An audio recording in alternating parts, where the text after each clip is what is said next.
into the end zone, giving them the 6-0 lead that would stand for under a minute before Pioneer responded. Here's 3rd down and 4. Barry tries to push his way around 1. He's just at the yard to gain mark.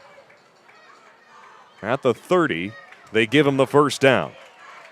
Yeah, they had a shot to stop him short. He kind of squirmed over, spun off a tackle, and barely picked it up.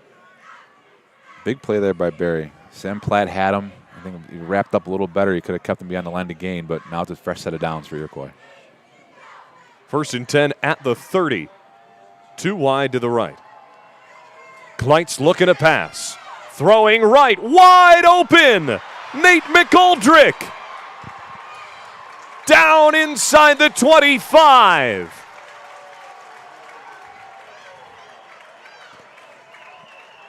Caldrick crossed up the receivers there. Got McColdrick right down the seam. Wide open. You see the Pioneer defender chasing, and that's a way to flip the field all the way down near the 20-yard line for Pioneer. A 47-yard completion changes the script. McGoldrick, a 2-time Connolly Cup nominee himself, gets 47 on his first reception today. On 1st down, right back to Barry. He is met at the line of scrimmage as Holiday got in his way. Yeah, Holiday, nice sound tackle on a good running back. Looked like Barry's ready to shoot through there to the end zone. That was a big, big tackle. Just a 1-yard gain brings up 2nd.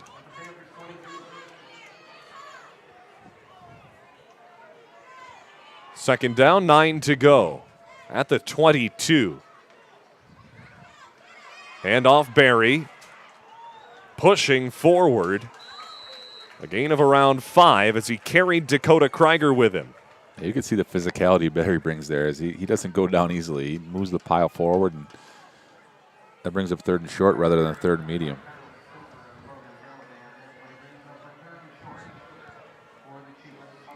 Six-yard gain sets up 3rd and 3. 2 receivers to the left. Barry in the backfield. Handoff for Trevor. Bumps off of one, skips around another, inside the 10. Barry has the Chiefs knocking on the door. There's the physicality again. They had him lined up or hemmed up in the line of scrimmage, and he barreled over someone, Jack.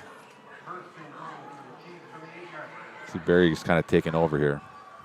14 rushes, already at 80 yards on the ground for Barry.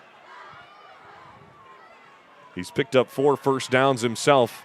The next first down would be a touchdown. 1st and goal from the 8. And a whistle before the snap. No ruling yet. This is the end of the first quarter. 7-6, Pioneer takes the lead in the first quarter. The Chiefs looking to respond. We'll take a break and come back after this with the Chiefs at the 8-yard line on the NFHS Network.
Second quarter ready to get underway. 7-6, the Pioneer Panthers with the lead. Iroquois trailing for the first time since week 2, looking to respond at the 8-yard line, first and goal.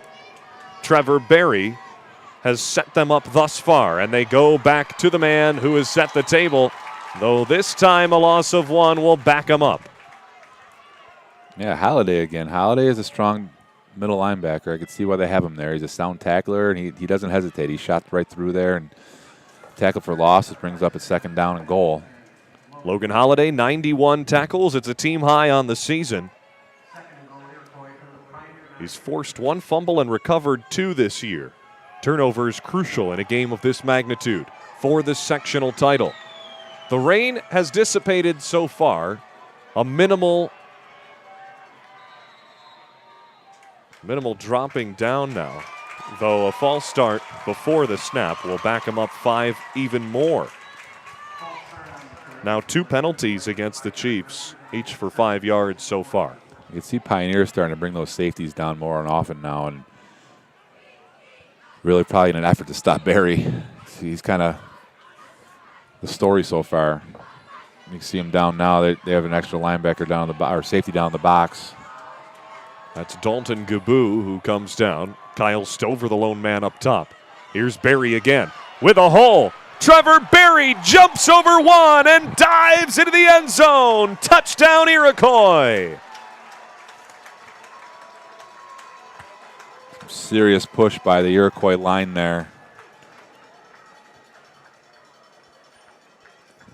You see a big number 77, Shane Smith, just pancakes Jaboo. Trevor Berry's second rushing touchdown on the day, each for 14 yards. Regains the lead for the Chiefs. Shane Smith at 315 pounds pulls around the left side there and gets up to the 3rd level. Probably a big reason why Trevor Berry is leading the way is guys like that.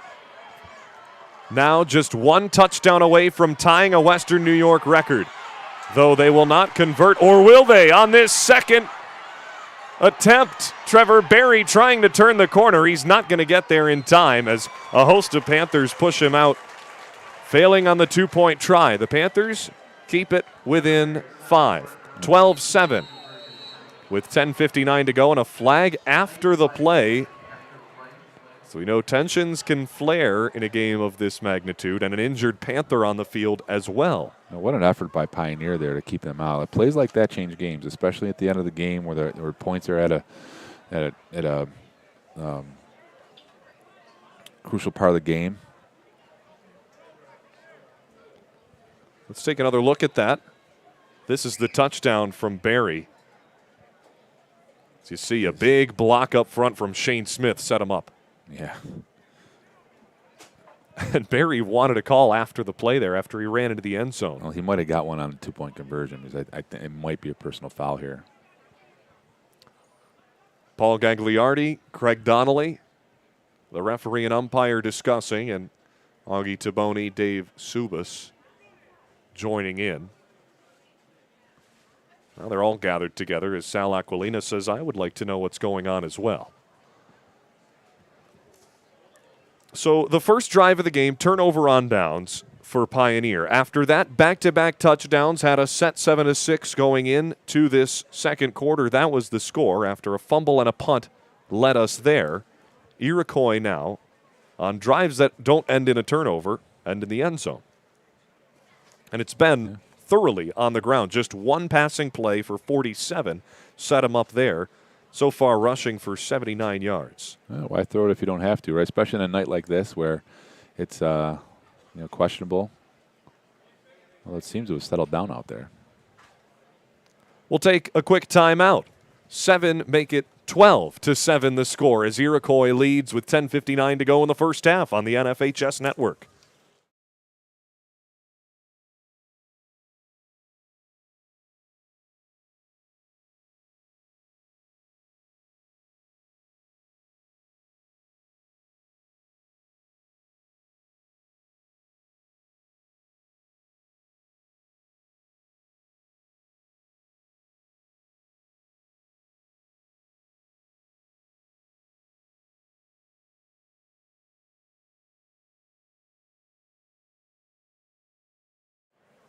Drew Jedrzejczyk still getting looked at on the field as the Chiefs and Panthers look on, as the junior linebacker was out there on the 2-point conversion attempt that was stopped short of the end zone. He went down.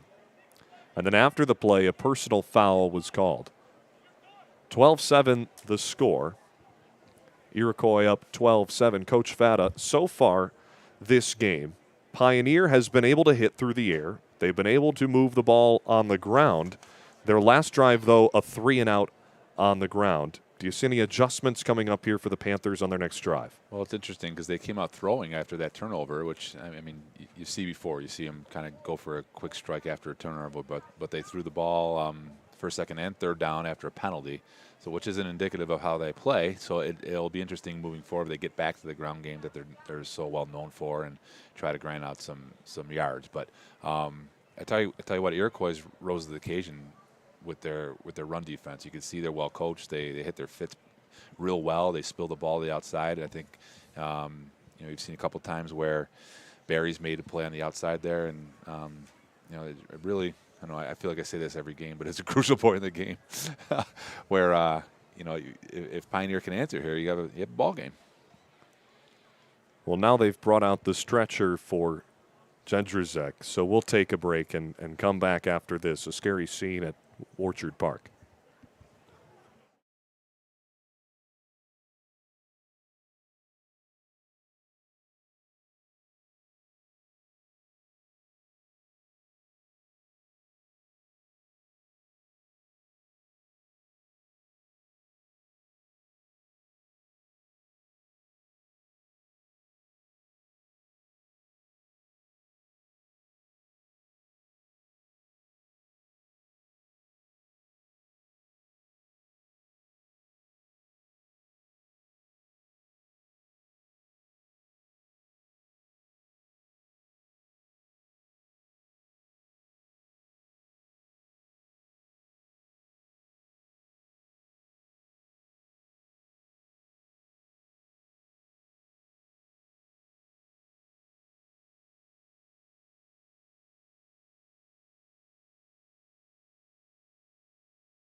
10:59 to go in the first half of play. A 12-7 lead for the Iroquois Chiefs as the Pioneer Panther, injured on the two-point conversion try, is carted off.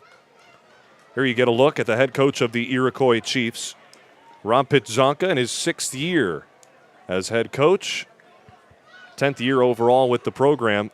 An impressive coaching career, played at Lancaster, a quarterback who went on to play at the University at Buffalo for 3 years, finished his college career locally at Buffalo State back in 2007. He went on to coach at Milford Academy. Such alumni there as LaShawn McCoy and Bills linebacker Tyler Medikevich, as Pitzonka had the ability to coach a future NFL special teams legend in Tyler Medikevich, who's now playing here in Buffalo. He came back to Iroquois, where he applied to a bunch of schools. Playing in Lancaster, he just sent out his resume and eventually took a booster coach's spot at Iroquois 10 years ago. He's had to start from the ground up. And with a great coaching record at Iroquois, his basketball record might be better than that. More on that in a minute as the return for Carter Gaboo is stopped around the 20. 10:52 to go in this first half of play. All right, fresh set of downs here for Pioneer. Kind of a fresh start after the injury. But they regroup and regather themselves. They're down a score. See if they can put a drive together before the second half. It's a good chunk of the second quarter left here, and it's their turn to control the line of scrimmage, it looks like. Well, this is their worst field position to start a drive today. Their last drive started on the opposing 38, this time from their own 21. Their lone score, a pass to Carter Gaboo. They went for 64. 1st and 10. Handoff for Kyle Stover, met by Barry. Barry's a sure tackler. If he wasn't, there was a crease there, but he sure is. And you say his name a lot in this football game, huh? Trevor Barry, absolutely. I mean, on the defensive side of things, Trevor Barry came into today with 52 tackles. He's got to have at least 5 or 6 so far tonight. And we've just begun the second quarter. 2nd down and 9 from the 22. Handoff Stover again up the middle. Tripped up at the line. Smith and Donnelly wrapped him up. As Nolan Coase was there as well. Now Coase comes out. Yeah, Coase, a good low tackle there, wrapped him up around the legs. That's what you want to do against a team that runs the ball like Pioneer. You want to get them 2nd, 3rd, and long. They'd rather be 3rd and short running that football than 3rd and long, which they're in now. 3rd down, 8 to go after 1-yard pickups on 1st and 2nd. Play action pass, near sideline, caught by Carter Gaboo. Make that Dalton Gaboo as Dalton skips across the 30 and picks up the 1st down. There's another Gaboo out there, and he caught the ball short of the sticks, but he made a move, and you knew he was going to get it when you heard the crowd light up. 11-yard pickup on 3rd down. Right. 2 completions now for Gavin Schwab under center. You see right in the flat here, Gaboo's going to catch the ball. They got him hemmed in with 2 defenders, but he made a move and willed his way to a 1st down. At the 34, handoff to Stover, pushes one forward. He's wrapped up and taken down shy of the 40. You can see how this Pioneer offense works. It's just, they're one guy away from breaking those runs. They hope to wear you down over the course of a game. Nate Blair was the man to wrap him up on 1st down, a gain of 4. So if you're Pioneer, you're on schedule. They get 4 yards of down. That's what they want to do. They're going to just kind of grinding down the field here, sprinkling some play action. More yards passing than running so far today, though Stover gets the call to the left. Short pickup on 2nd down brings up 3rd and 3. They might want to test the right side of that offensive line for Pioneer. Barry's been on that right side, and he's been making plays left and right.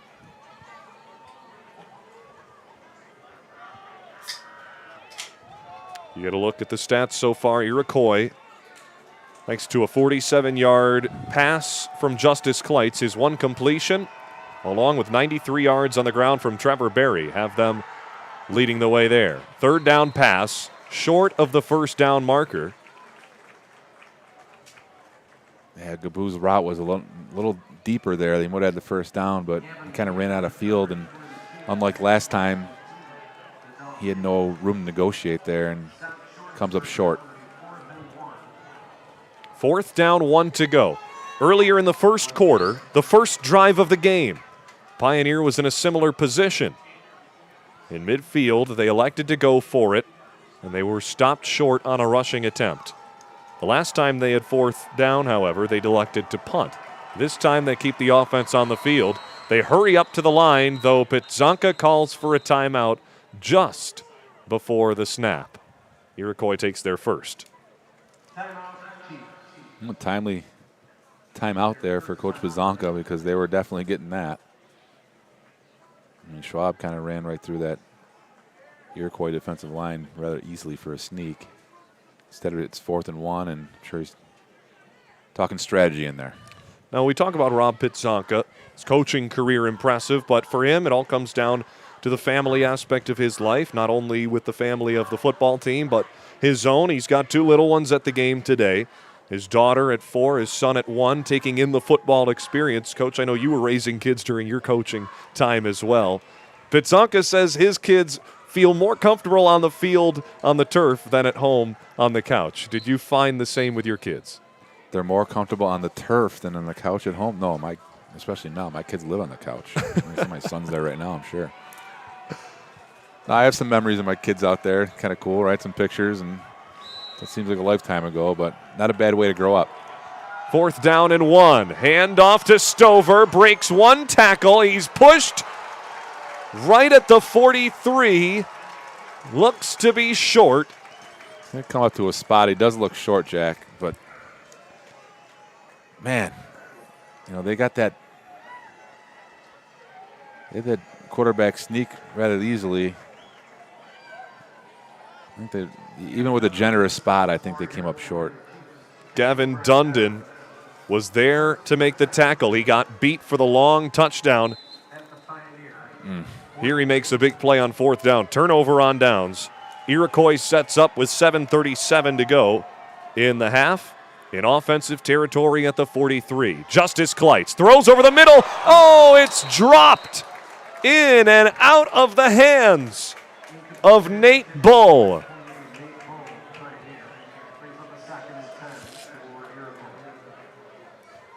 Just Kleitz's 3rd pass on the day. Yeah, poor decision by Kleitz. That was not open for sure. He had a couple guys over that receiver there. But he got lucky in the 2nd and long. He tried to go to McGoldrick. Single coverage out wide to the 2 receivers. Mercurio in motion. Handoff Berry. Left side, tripped up at the 40. Gain of 4. 17 rushes already for Trevor Berry. Carter Gabu there with the tackle around the legs of Berry. That was a close one, too. Without Gabu tripping him up there, it would have been a long game. It brings up 3rd down and 6. At the 39, Berry on the left side, met in the hole and dropped by Kyle Stover. Right at the line of scrimmage.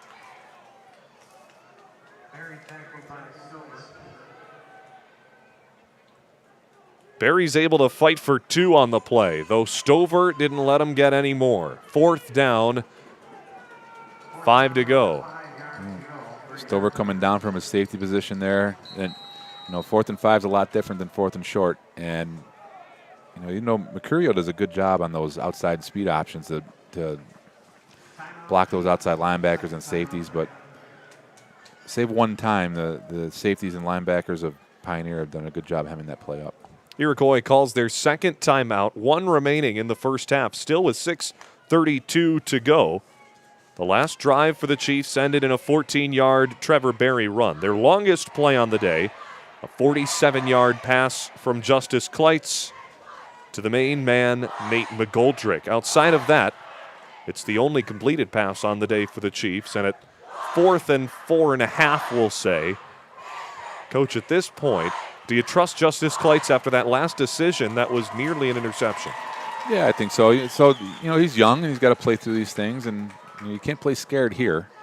You're here to do one thing, which is walk away with a win, and you can't play scared and look back and hope you took chances. You just play your game, and he's your quarterback. You have to let him play. Justice Kleitz, 24 touchdowns and 2 interceptions on the year, one of which came last week against West Seneca East. You see a power run here, Jack. 4th and 4, a jump before the snap. The center falls down as make that the left guard, Nolan Coes, who does a dive back, perhaps in celebration as Pioneer jumps and gives the first down to the Chiefs. It's frustrating. Coach Dupree spent an entire 30 seconds telling his guys not to jump.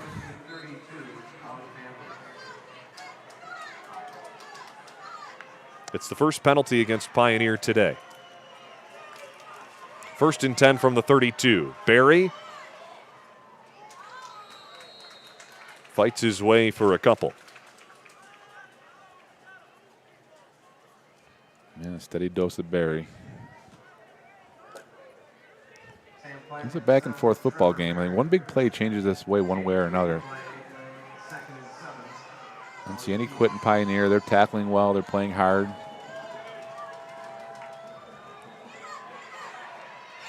Second down and 8. Berry on the left side gets another couple, but nothing breaking free for Iroquois offensively. Iroquois running a lot of formations tonight. They really mix it up. They mix up the personnel. I'm sure Coach Dupree has some tells in that, but despite a couple of big plays, I think they've done a pretty good job. 3rd down and 5 to go at the 27. A crucial play for the Pioneer defense. Trevor Berry gets the handoff with speed into a mountain of men. He finds the hole and gets past the 20 for the first down. Berry had a little more kick that play, didn't he? You could tell he just came downhill, and he was going to get that regardless of what he ran into. He slammed into that line, and he squirted through for a first down. Big back, 215 pounds. 20 rushes already for Berry. No worries about a snap or pitch count. 1st and 10 at the 19. Mercurio in motion. Kleitz going to throw. Across the middle, he had Mercurio, and he just missed it. Walker Beekiel comes over to make the play. It's a big play, Jack. That would have been 6 otherwise.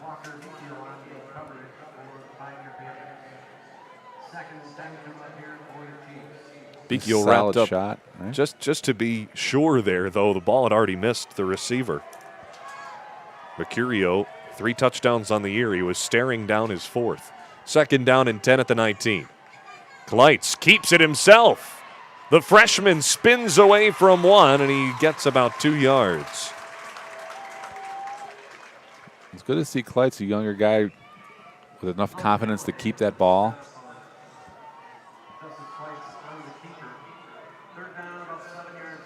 For the season, he only has 24 rushing yards for the season. It's not something he really hung his hat on, but in this environment, in a big game, why not?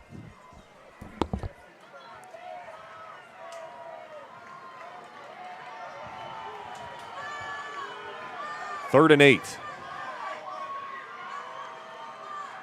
Berry gets the handoff, crosses the 15. He's tripped up by Carter Gaboo. Well, Pioneer defense making Iroquois earn it all the way down the field. This is another 4th down. We haven't seen many perimeter throws yet out of Iroquois. I know they like getting the ball quick out to the perimeter. 4th down and 5 to go. You won't see 4th that here. and 6. At the 14, right in between. Dundon in motion. I'm trying to get him to jump. Nothing doing. A timeout called as Iroquois takes their 3rd and final. 3:18 to go in this first half of play. We'll be back after this.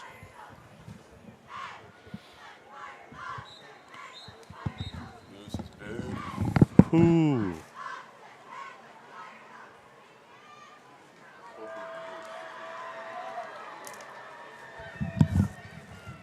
Jeez. Shout out to Jake on the couch. On that side.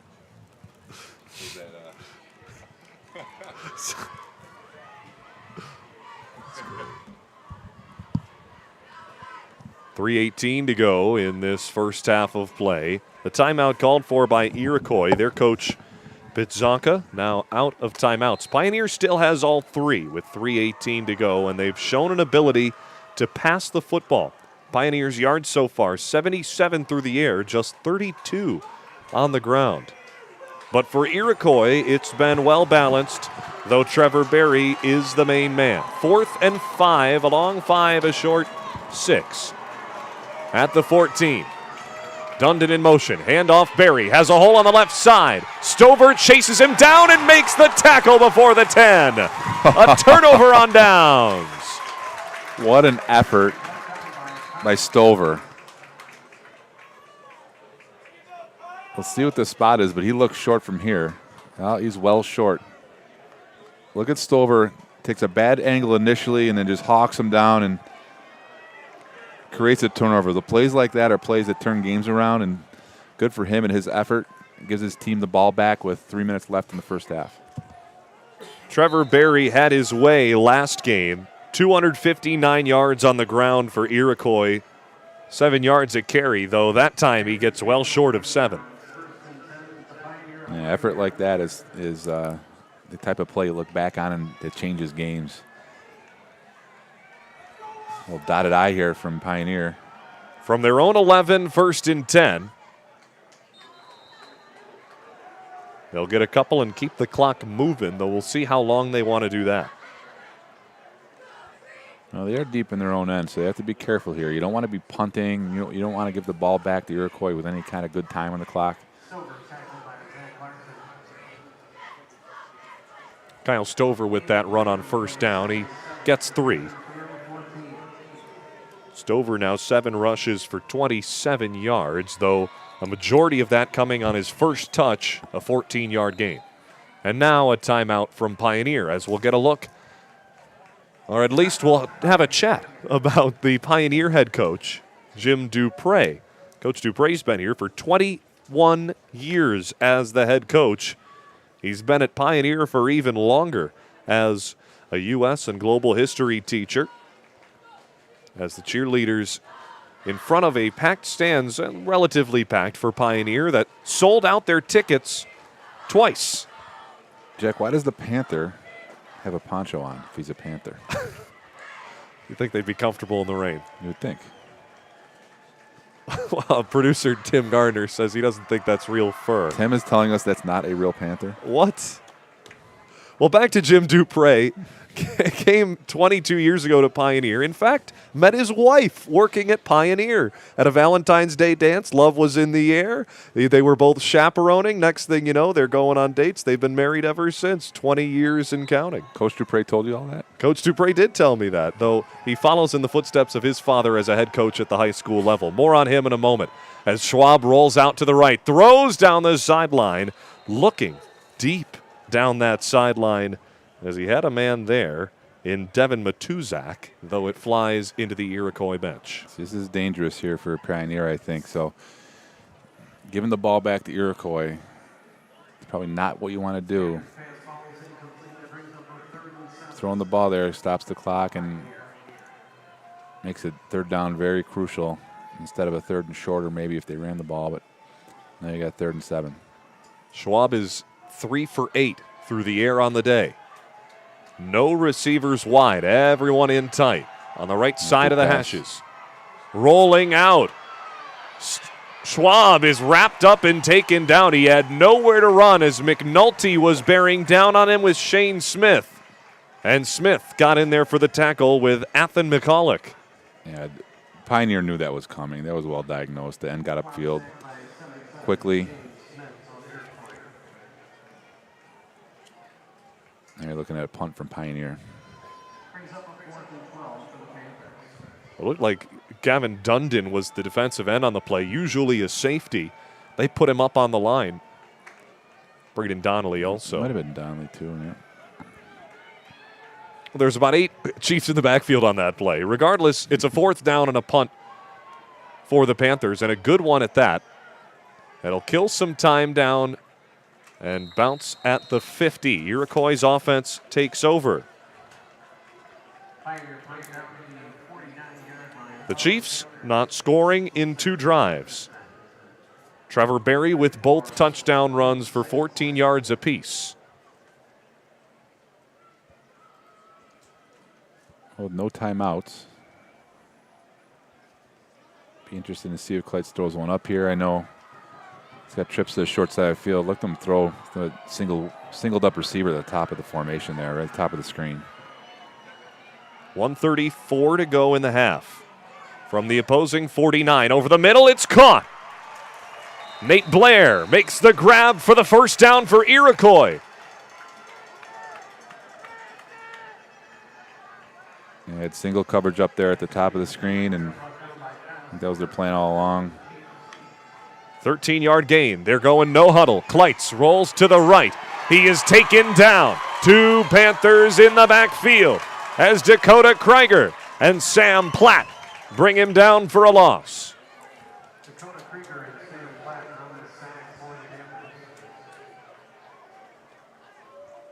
Yeah, good defensive end play from Pioneer. Clock's ticking. It definitely threw Iroquois off schedule. It's an 8-yard loss on first down off the sack. Iroquois out of timeouts. Now 50 seconds to go. Kleitz with a screen pass to the left, caught by his receiver in Nate Blair, though his knee was down right when he caught it at the line of scrimmage. Perhaps a gain of 1, if that. It is a 1-yard gain. And it also keeps the clock moving, Jack, so that might end the half for him. Well, Pioneer takes a timeout. Interesting call by Rob Pitzonka, coach, or by Jim Dupre, rather. Well, you might want to get them set up in some kind of extra safety defense or just coach the situation up. You know, last thing you want is to give up some kind of desperation shot from Iroquois, and stranger things have happened here. Is there any thought of getting the ball back here? 25 seconds to go. Well, I think what you're going to see is he's putting an extra safety out there. He's making sure that his guys understand the situation. So for Jim Dupre, he follows in the footsteps of his father, who was a coach at Springville back from 89 to 99. That's where he says he learned a lot of his leadership qualities were from who he calls his idol. Won 4 sectional championships and won a state title in 1996. Yep. 3rd down and 17 for Iroquois. Pioneers defense set up deep. Kleitz to throw. Looking left. Throws there. Nearly intercepted. Dalton Gaboo. Okay with that one going through his hands as it falls incomplete and stops the clock with 20 seconds to go, though a flag on the field will back up the Chiefs even more.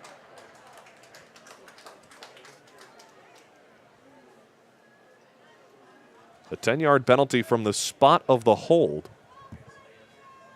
Well, now the Panthers must be thinking a little bit about offense, as a 4th down here will give them a chance at least one play. Well, they accept the penalty. So now it'll stay third down then.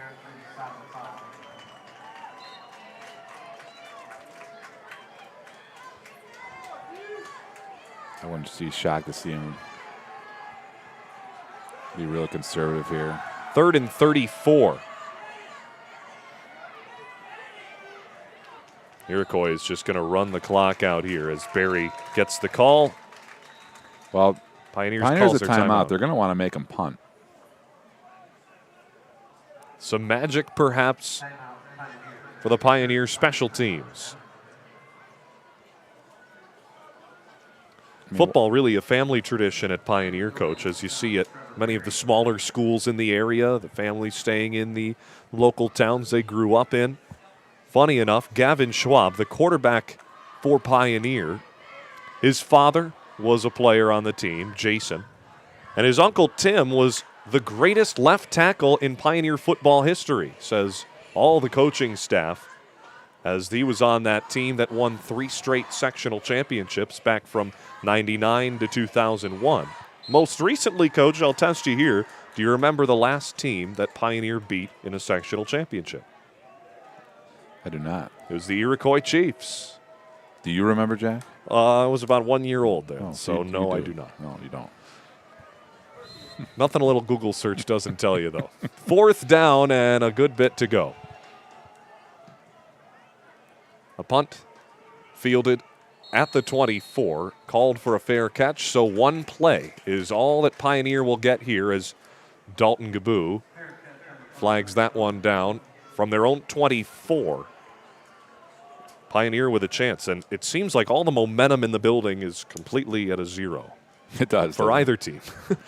I'll tell you what's lingering, though, is those 2 failed conversions from Iroquois. You know, they're sitting on a lead, but it's a one-play lead, right? They're sitting at 12, and you know, you got the sense that that's going to come back to haunt them.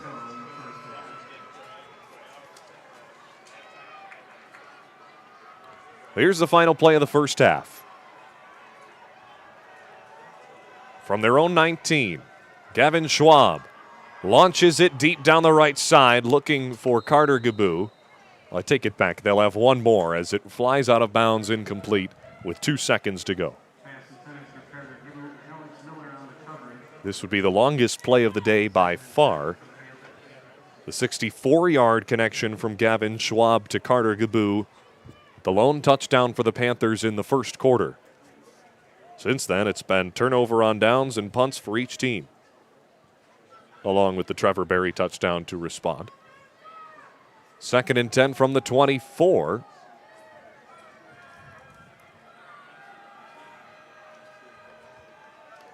Schwab pump fakes the short pass, goes deep down the sideline, tipped and incomplete. That'll do it for the first half. 12-7, the Iroquois Chiefs take a 5-point lead to halftime, more than their 1-point lead they had over Pioneer the first time these two teams met, though just barely. We will take a break and come back with our halftime panel as Francis Beck and company will lead you through the intermission. We'll be back for half number 2, but stay tuned for the halftime show on the NFHS Network and WNYA Athletics after this.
Welcome back to Highmark Stadium for the Section 6 Class C or Class B pregame or halftime show between Iroquois and Pioneer. It's the Chiefs leading the Panthers 12-7 in this one. Before we get into it, I do have some sad news to pass along. I know you guys have been enjoying the up close and personal pictures from our sideline cameraman Mario Hall. Unfortunately, we do want to send condolences to his family. His grandmother did pass away.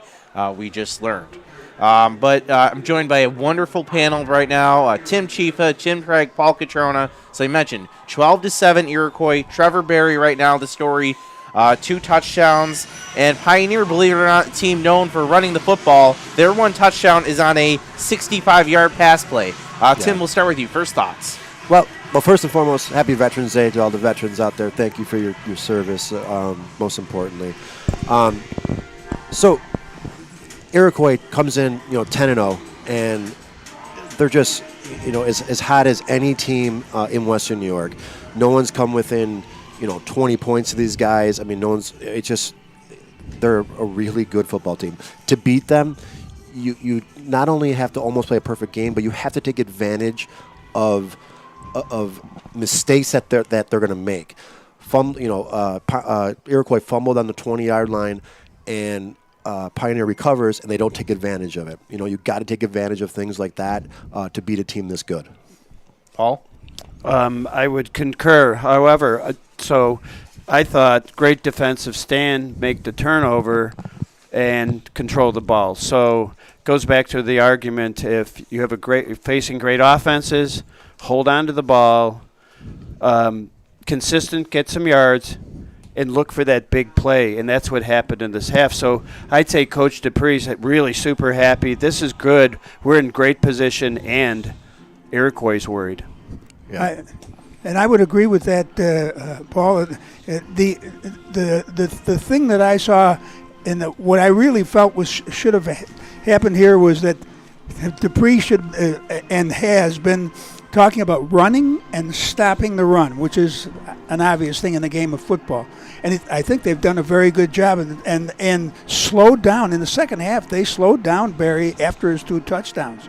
So this is a game, and I concur with you, Paul. I think that Coach Dupree is a pretty happy camper. And Tim, you kind of touched on it, but you had some missed opportunities on both ends, especially missed 4th and shorts, or you had, bad penalties. Remember, there was Pioneer did an encroachment. They got Iroquois got them to jump on a 4th and short. Yeah. So it's like little things like that. Also, 2 missed extra points. Also, True. I mean, in a close game, those things add up. If I'm Pioneer, as good as Kleitz is, he's still a freshman, and you're playing against one of if not the best running back in Western New York. I'm putting 8 guys in the box, and I'm daring the freshman to try and beat me. No doubt. And if you happen to lose to it, so be it, right? But this Barry kid, he's incredible. I mean, he never goes down on the first hit ever. You have to gang tackle him. So if I'm the Pioneer coaching staff, I am putting everybody up front and say, hey, freshman quarterback, go ahead and try and beat us. Tim, to your point, I've watched Justice Kleitz, and I think that he's well beyond his years. Oh, of course, yeah. Having said that, in this game, he's thrown at least 3 ill-advised passes, one that should have been intercepted. Right. So I agree with that that theory to go right ahead and go right after him. So real quick, so this team, these 2 teams did play each other earlier in the season. That was in Week 5, a 27-6 win for Iroquois. But I think one thing we really haven't talked about is, which I know the fans out there can't really see, but you may have seen it when we went down onto the sidelines, it is absolutely pouring. And we know Pioneer is a team that fairly one-dimensional. They love to run the ball. Well, Iroquois, as we kind of mentioned, they have a top passer in Justice Kleitz. I'm going to try to pull up his stats here. He's one of the 2,000 yards passing. Over 2,000 yards. Yeah, over 2,000 yards. I think he's touchdowns. at least a top 5 passer in that category. How do you think that just plays into the game? Does that give Pioneer some more confidence in this? Yeah, well, I would yes and no. I would lean that the advantage a little bit to Pioneer, but you also have the maybe the best running back in Western New York on the other side too. So it's not like Iroquois can't run the ball, but there's little things that people really don't realize. This is not the NFL or a huge NCAA program where they have 12, 15 footballs and 40 towels keeping them dry. So you're going to play with a wet ball. So it's not easy, and you have to do little things. Okay, you have to change your cadence up. Okay, as an offensive player, you know when you can go, and you can get a little bit of a jump start because the ground's going to be a little slippery. So use your cadence to go on 2, go on 3, take advantage of having the ball and having that advantage. So my feeling, not popular in Buffalo. However, I'm doing the Bill Belichick. I'm taking the best player out of the game. I'm going to let them put the ball in the freshman's hands. Right. And as we've said, can he beat us? That's up to Iroquois. The offense on the opposite side with Pioneer. I've got 2 running backs. I've got 1,400 yards. We mentioned it 1,800 yards. You got 2 running backs that had 1,400 yards plus. These are the guys I'm doing. My workhorses up front. Guys, we're charging. We're going to go forward. That's how we're going to beat this team. We've stopped them 3 times. They also know, the Pioneer staff, they know they have to score. They went for it twice on 4th downs, right at midfield or a little before midfield. Yep. So they realize we're not going to win by punting and giving them back the football. They didn't make it either time, but I like being aggressive, and we say it all the time, when you play a good offense, you got to keep that offense off the field. The way to do it is, make 4th downs. Now, you're 0 for 2 on them. I think you keep doing it, though. You have to. On the other side, Pioneers had 3 stops. So we'll see. We'll see what happens. It's going to be a great second half. All right, on that note, we're going to take a short break. When we come back, we'll have our final thoughts before we send it to the second half. You're watching the Western New York Athletics Section 6 Class B halftime show on the NFHS Network.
Welcome back to the Western New York Athletics halftime show presented by A-Turf Logistics Plus, Howard Hanna Real Estate, and Western New York Immediate Care. It is the Chiefs leading Pioneer 12-7 in this Class C championship here at Highmark Stadium. So we'll go Paul and Jim. I want you to pretend to be Coach Dupree, and then Tim and I will take on the role of Coach Bizanca. So, guys, what is your message at this halftime to the Pioneer Panthers? My message would be, we're doing what we should on defense. We normally give up a low amount of defensive points, and they've only put 12 on the board. So keep doing what you're doing. Keep slowing them down, and but we've got to deal with our running game. That's where we're going to be there. We've only thrown so many passes, 42 passes the whole year. He's thrown 5 so far. Right? The running game, and the only touchdown is by pass, but the running game has basically been stymieing on the Pioneer. So up front, blocking. So same thing. I think for Iroquois, from what I'm watching, great defense, great three-level defensive players, but we have to win the battle on that line to get enough yardage to do some of the play action, which they did, and they successfully did, and that's how they got their points. So I'm doing that, and I'm sticking with the defense. They're doing a great job. Tim? So we're Iroquois. For Iroquois, yeah. Coach Bazanka, take over. I am telling my players, guys, enough of this. We are the better team. We are the best team in Western New York in Class B. Let's put them away right now. They believe they can play with us. Let's put that to rest right now. Come out in the third quarter, get right on them, and end this game before the fourth quarter even starts. My message is I'm going to go back 1 year, back 2 years. They've met Maritime in this final game twice and lost to them. Guys, this is your chance. That's what Coach Bazanka, I'm saying to them. This is your chance to win it all, to come out on top in this one. This is their third straight trip to the finals. Their last sectional title was in 2004. Pioneer, 3 sectional titles overall, 99, 2000, and 2001. That will do it for us up here. Coming up next, second half action. Jack Cruiser, Mike Fada, you're watching the Section 6 Class B Championship on Western New York Athletics and the NFHS Network.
Back at halftime, a 12-7 lead for Iroquois.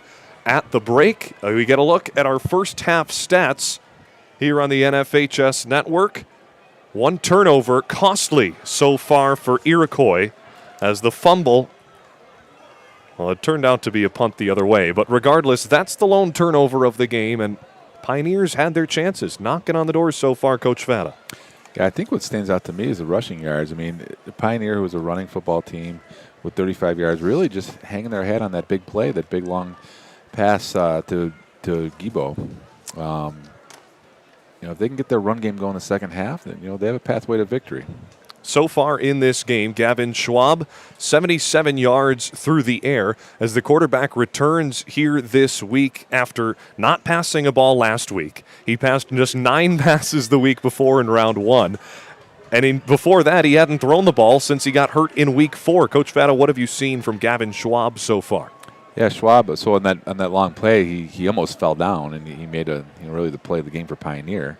But again, I think if they're relying on his arm, they're probably in a position they don't want to be in. So they probably want to get that run game that they're known for established and continue to play good defense because they have. And on the ground for Iroquois on the other side, it's been the Trevor Berry show, as it's been all season. He's now over 2,000 yards on the ground as Berry entered today with just needing, he's well over 2,000 yards now as he's had 116 in the first half on 23 carries. You don't see that slowing down anytime soon, I would assume. Berry's a tough runner, and I think what we see at Pioneer, though, Pioneer's making him earn it. He's not breaking many runs. He'll get some chunk plays, but he's not just getting easy yards there. He's getting hit every time, and he's getting it 4 or 5 at a time. And he's a good player. He's a tough kid, but I think Pioneer's making it tough for him. Penalties so far 3-2, with Iroquois taking the brunt of those for 20 yards. Just one delay of game call on Pioneer backed them up 5. We turn your attention back to the field for the second half. A 12-7 lead for the Iroquois Chiefs, and they will return the opening kick in half number 2. So the officials gather at midfield. Paul Gagliardi with Craig Donnelly, Audie Taboni, Dave Subis, and Sal Aquilina. And they break the huddle on the Bills insignia at midfield.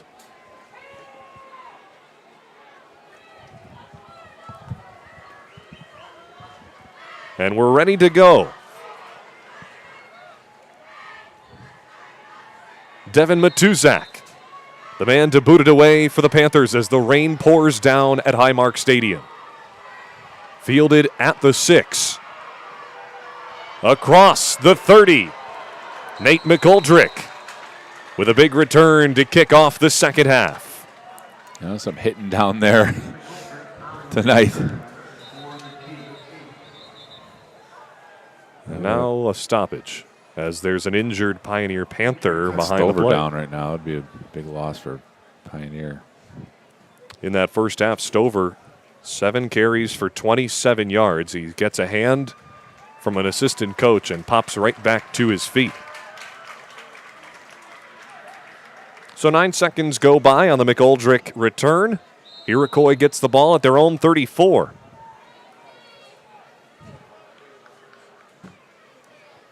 It was the running game that dominated in the first half. 23 rushes for Trevor Berry, none for anyone else. He's to the right hip of the freshman quarterback and gets the handoff. Berry with the hole on the left side. Trevor Berry around the edge. Berry out of bounds inside the 40. Well, we just say that Berry didn't get many big long broke runs, but first play of the second half, they found something because there it is. His longest run in the first half, he had 2 of them for 14. He starts the second half with a gain of 27. 1st and 10 at the 39 of Pioneer, and Berry gets it again, bowling his way up the field for 5. Same play other way. It's interesting, the first time these two teams played, Iroquois had a big second half, and you wonder if they have something on Pioneer where they can adjust better and feel out what they're doing defensively. They continue with Berry, who gets another 5. That'll move the chains again. Well, Pioneer coming on a 5-man front. It's different for them as well. And now a stop as Iroquois came out in fast pace here in the second half. It's what they did the first time these two teams met. We keep referencing that game, though I'll say it seems to be crucial that game was the closest that Iroquois played for 3 quarters. In that second half, Iroquois, their first 3 drives of the second half all went for touchdowns. And they all took Trevor Berry getting it into the end zone to do so. But it was the pass game that opened up the run back in week 5. Here it's the running game dominating as Berry's got a convoy across the 20. Trevor Berry inside the 10. Iroquois coming out of the halftime on all cylinders, just pumping out yards. An 18-yard gain as Trevor Berry follows the block of Matt Mercurio and gets inside the 10. First down and goal handoff. Berry pushing with the line forward across the 5. Why go to anyone else but number 21 in red? Yeah, he and the Iroquois line have Pioneer on their heels. Right up to the line of scrimmage. A 6-yard gain on first and goal. Right back to it. Fast-paced. Berry bounces outside and ties a Western New York rushing record with now 42 touchdowns on the season.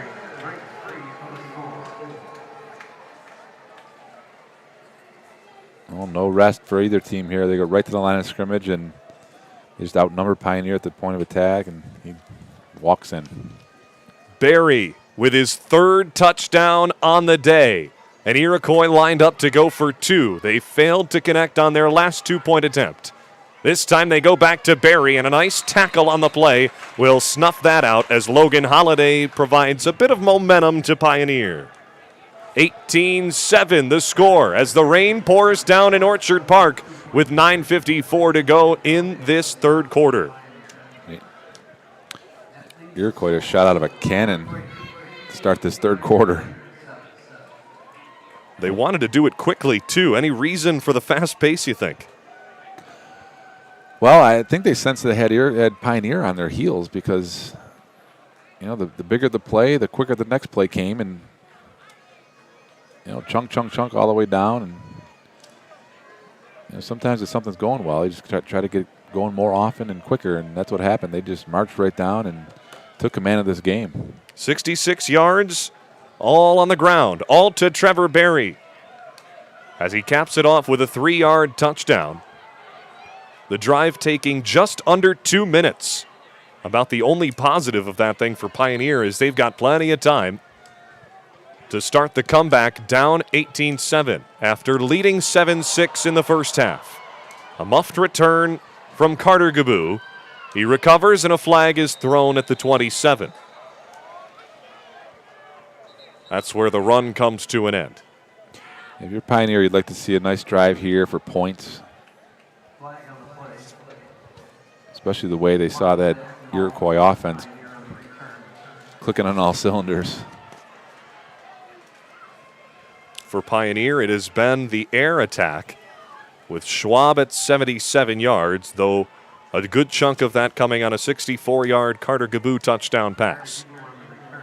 Similarly, Coach, in the first meeting between these two teams, it was Kyle Stover breaking the lone score for Pioneer on the game on a 60-plus yard touchdown, that on the ground, though that was the only big play of the game for either team. Here we've seen splashes from both as Pioneer starts the drive from their own 16.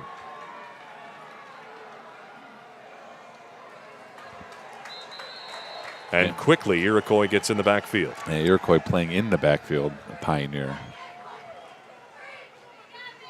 Dalton Gaboo with that run. He had 4 touches in the first half for 8 yards. Pioneer can't sustain a run game. They're going to be in for a long second half because being down in a game and having passing not their strong point, they really need to do what they do best at this point, run the ball. 3 drives to end the first half, a punt, a turnover on downs, and a punt. 2nd and 12 from the 14. Schwab's got to throw in a hurry. He finds Gaboo on the right side. He gets across the 20, setting up 3rd and medium.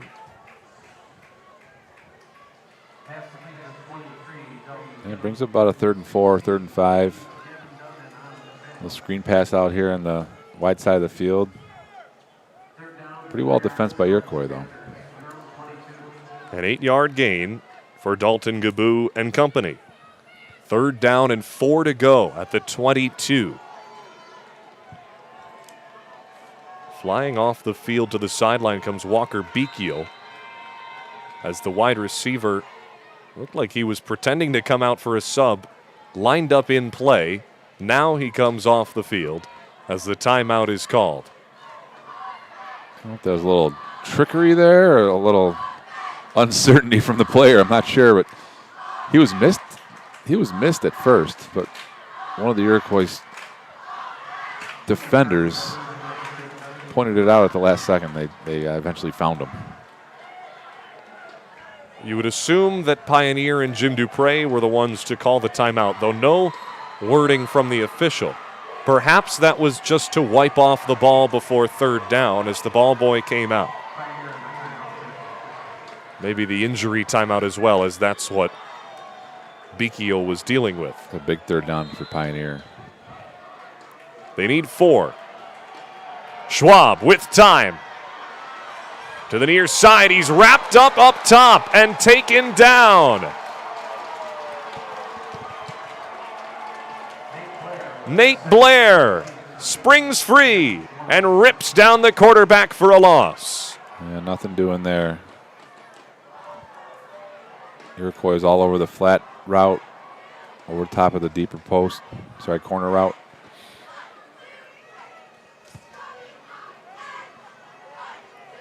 You wonder if this is going to go the way of the first game, where Iroquois just came out and they controlled the second half.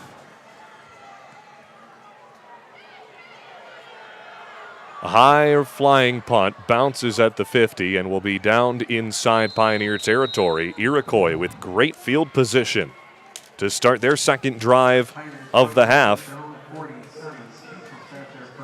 They went 66 on their first drive on the half. They'll need to go less than 50 here. 7:25 to go in the quarter. Yeah, if you're Iroquois, I don't know if you do anything except for give it to Trevor Berry, right? They do have a singled up receiver up top, though, if they want to take a shot. But this is going to be Berry. Berry it is, following a blocker. He'll pick up 7. You know, Berry's just getting stronger as the game goes on. You can tell he's running with more confidence, and he's falling forward. He doesn't go backwards very often when he's running that ball. 31 touches for Trevor Berry and counting. Tom McNulty's the backup running back for Iroquois, though he may not get a chance to touch the ball until the 4th quarter. Up by 11. 2nd and 3. Here. There's the handoff.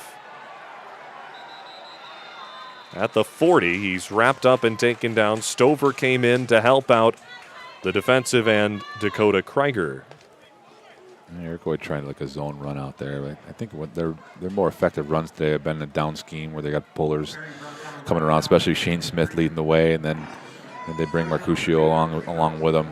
Those have been the predominantly best runs that they've had tonight, which you might see right here on 3rd and short. 3 to go for Iroquois. A stop would be crucial for Pioneer. Handoff Berry, and he is met at the 40. Well, we got exactly what we thought. We got Shane Smith pulling, but somebody tripped Shane Smith up. And a flag after the play. Penalty now. Smith got tripped up along the way and really clogged that up. I don't know if he ran into a center or someone got shoved back into him, created a pile, and be interesting what this penalty is here. Luke Matisse was the man on the defensive line to snuff out the run. The penalty's on Iroquois. So they accept the penalty. It's an odd choice. Not sure what the official signaled there, but that's a big penalty. Massive penalty. Back to the 44. They'll need 19 on 4th down. So a loss of down as well. This will likely send out the punt unit. They might have had 12 on the field, Jack. I didn't see the signal. And now Iroquois got about 15 on the field, so they call a timeout as the play clock was winding down. We'll step aside and come back in 30 seconds after these words from our sponsors.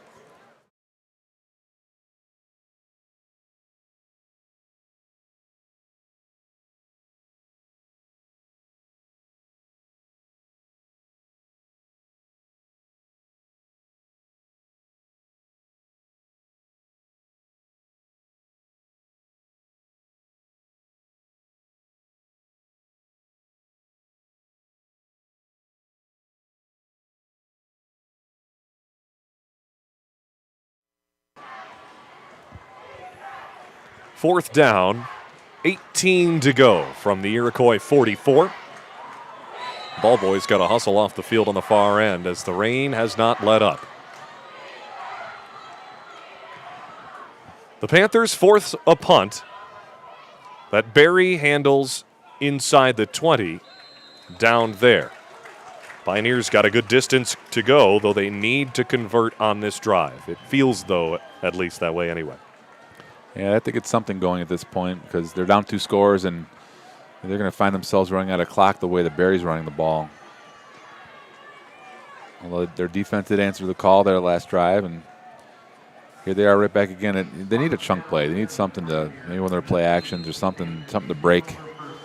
Find a run that gets some yards that will flip the field. They're hemmed down in their own end here, and they need to change that. It's been tough field position to start drives as well. I'm going to spread it out now. Schwab with a screen pass to the left side. Pushing his way over the 25, Kyle Stover with a good gain on first. I think it's a good change up. Coach Dupre's spread them out, kind of changing up how they're attacking this defense because they were going backwards in that typical 2 tight end formation that they run. That's Stover's first reception on the day. The typical lead running back has just 13 on the season. Though 4 of those 13 went to the end zone. This time it's just a handoff to Stover and a loss as well. I beg your pardon, that being Dalton Gaboo, the running back on the play. Yeah, if Iroquois is going to change the script of this game, I think Stover has to make some plays. You have to get him involved, and he's their guy. And changing personnel again.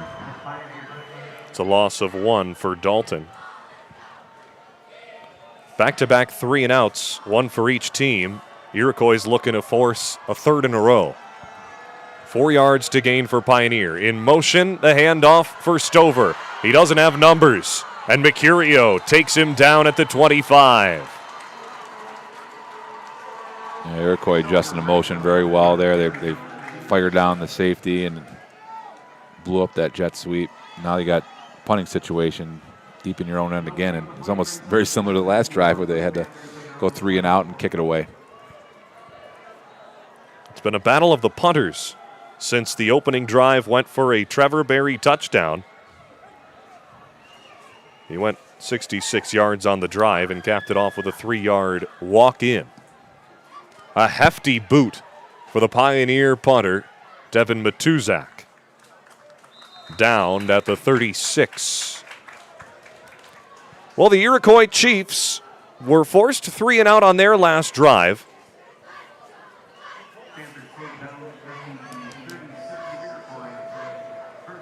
At this point, the clock is in their favor. 3:27 to go in this quarter.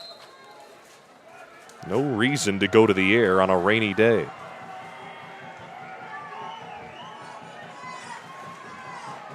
At their own 36, 4 wide with Barry in the backfield.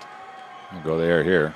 Here's Kleitz looking deep on the right side. He's got his man Mercurio, who makes the catch and is down at the 40.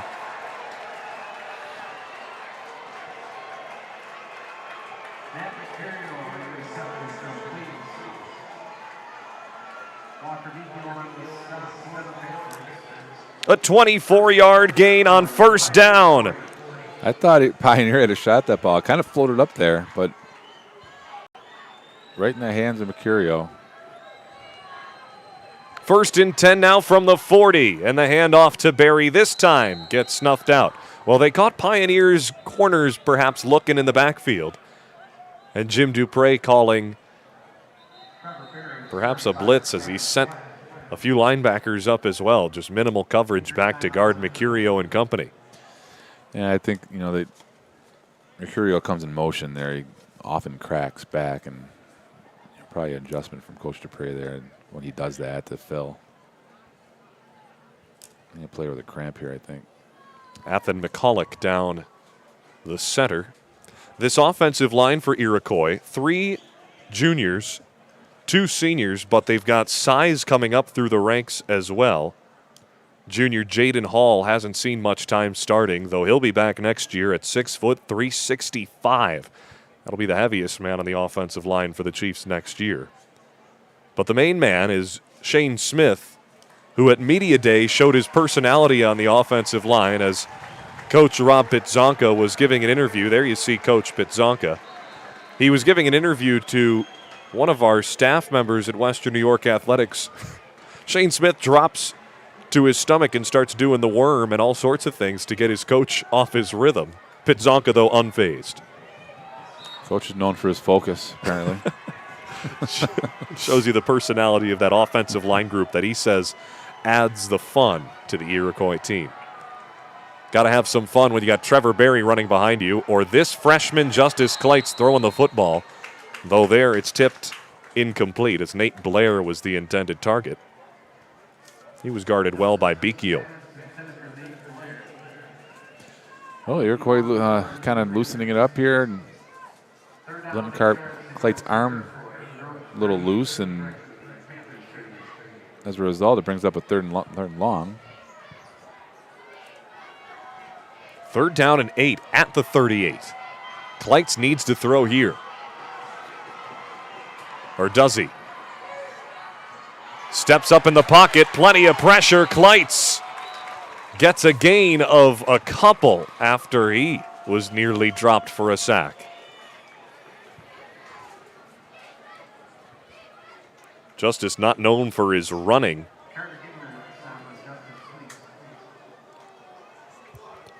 Well, because of their field position, they're going to go for it on 4th down. It's a little different formation here we've seen tonight. No gain for Kleitz on 3rd. 4th down, 8 to go. And Kleitz is taken down at the 50. Dakota Krieger, the senior, picks up his 10th sack on the season. I think Kleitz is looking to throw a screen over here on the bottom of the screen. But not only was the sack, the immediate pressure there, but they had it covered down pretty well too with Trevor Berry. Here's a good angle on it from the Pioneer defensive side. Kleitz looking back across his body. Sam Platt had Berry covered as well as the immediate pressure. That was going nowhere. 1st and 10 for Pioneer, right at midfield. Just 2 minutes to go in this quarter, and Gavin Schwab's not going anywhere, sack for sack. Yeah, that defensive line from Iroquois has been dominant tonight. They're in the backfield before the running back got the ball in that case. It's a loss of 3 on 1st down. 2nd and 13. On from the sidelines. Some changes made to the personnel of Pioneer. Dalton Gaboo comes in. Though Stover's out there as well. They send Beekeel to the top of your screen. Schwab rolls right, throws, caught. Dalton Gaboo gets the yardage lost on the sack back and picks up a few more to boot. It'll bring up 3rd down. Gaboo with a good catch, all hands. Tucks it in, turns upfield. Yeah, I think Pioneer is going to take 2 downs to try to get this here. I'm going to struggle to muster up any offense, especially in the second half. Their last 2 drives ended in punts. This one, a fumble recovered by Iroquois.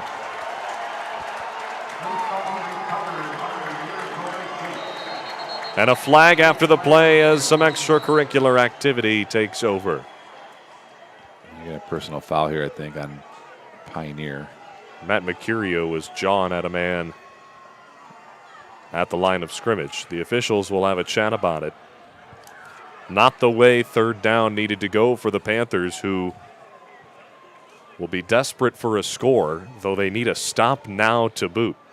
18-7 the score with under a minute to go in this quarter. And the call is on Iroquois. Now, it was after the play, though, so this should be an Iroquois possession. Might have been the retaliator got caught.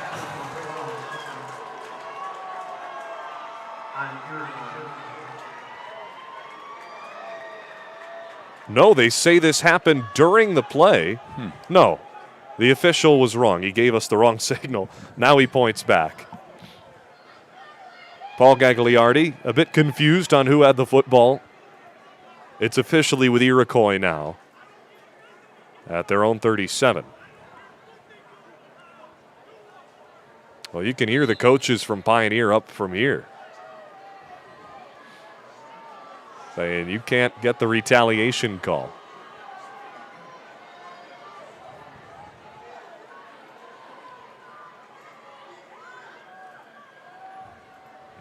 That's what the Panthers did here as they are aided by the penalty yardage. 1st and 10 from their own 37.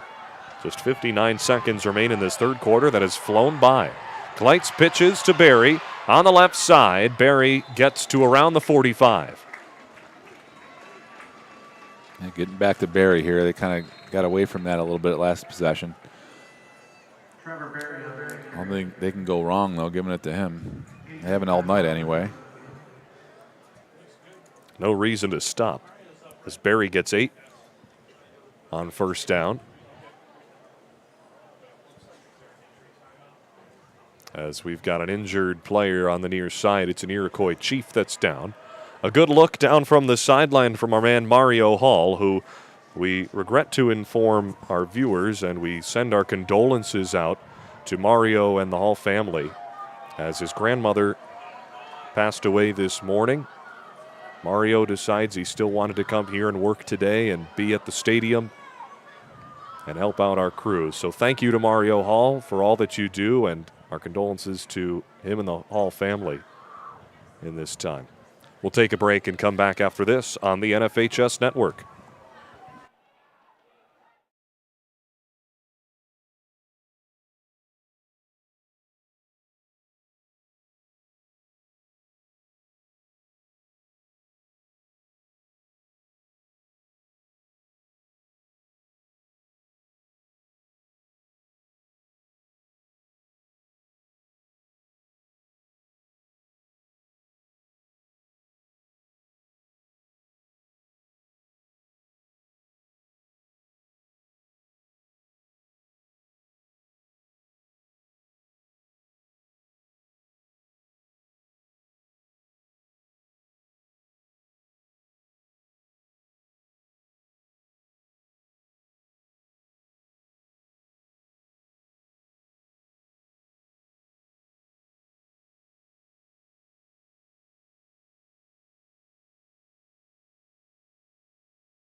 Back at Highmark Stadium, 46 seconds to go here in the third quarter as Nate McGoldrick gets helped off the field. He was taken down on that previous play. That was a 7-yard gain from Trevor Barry. Coach Fatto, when you look at the stats so far and you see 191 rushing yards for the Iroquois Chiefs and just 19 for the Pioneer Panthers, is there anything else we need to say to set the storyline up? No, I think Pioneer's path to victory in any game, traditionally anyway, has been to run the football, and with 18 yards, that's not their strength, right? So you look back at the game and you look at the one big play that they had, and if you're Iroquois, you're saying, hey, you can try to throw all you want because it's not your strength, and I think that's why it's a 2-score game at this point. The last time these two teams met in this stadium was back in 2001. The Pioneer Panthers won their third of 3 straight Class A titles. Since then, it's been all Iroquois. 6-1 are the Chiefs in their last 7 meetings outside of the home of the Bills. 2nd down, a long 2. At the 44, Barry with the give. Trevor Barry with the hole to the 40. First down, Iroquois. Yeah, I think Iroquois looking to put some icing on the cake here and kind of put the game out of reach. You're looking at the third quarter winding down. They're in full control of the game with Pioneer not able to move the ball very well at all. And they don't need much more than to give it to number 21. 14-yard give on second down and short. Now 1st and 10 at the 41. 36 rushes now for Trevor Berry, who's over 200 yards. That'll do it for the third quarter of play, 18-7. Iroquois looking to hang on and kill the final 12 minutes, which will come up on the NFHS Network right after this.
With his 3 touchdowns through the first 3 quarters of play, Trevor Berry has eclipsed the 60-touchdown mark for his career. And for the 5th time his junior season, he is over 200 yards on the ground. 1st down and 10 at the 41-yard line. It's Berry yet again.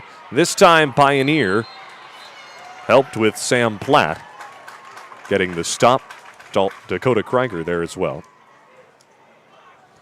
It took 3 Panthers to bring down the 6'1", 215 junior. And Trevor Berry, by the way, may be a better lacrosse player than he is football player, as that's what his main focus could be moving forward onto the next level, still a year away.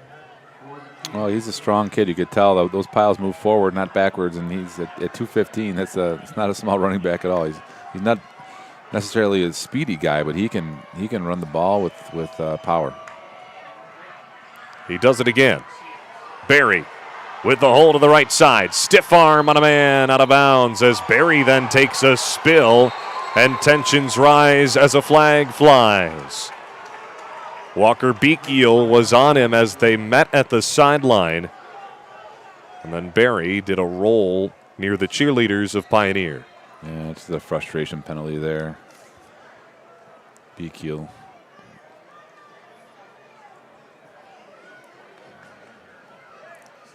It was a 10-yard run.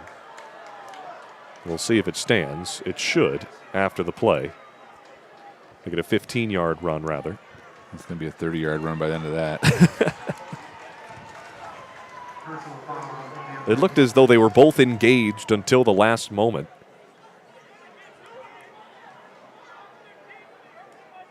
That's tough to call. It feels like well, he was well off the field and flung him. All right, there's Coach Vada's analysis. An easy call for the officials and Paul Gagliardi. 1st and 10 now at the 13-yard line. Iroquois. A touchdown here would pretty much seal it. They trailed for the first time in 8 weeks. In the first quarter, Trevor Berry knocking on the door of history. He can set the single-season touchdown record if he can get into the end zone here. Think he knows that, Jack? Well, the way they've handed the ball off to him all game, I don't know if he does. He might just be a big blur to him. The amount of contact he's taken as well. I'm thinking he does know. Sure.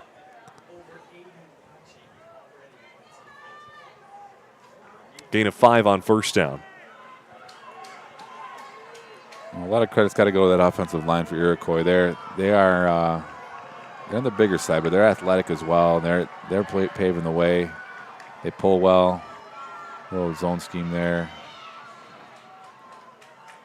Barry dives past Nate Bull, who lays flat on his back. Now gets a hand from Krieger.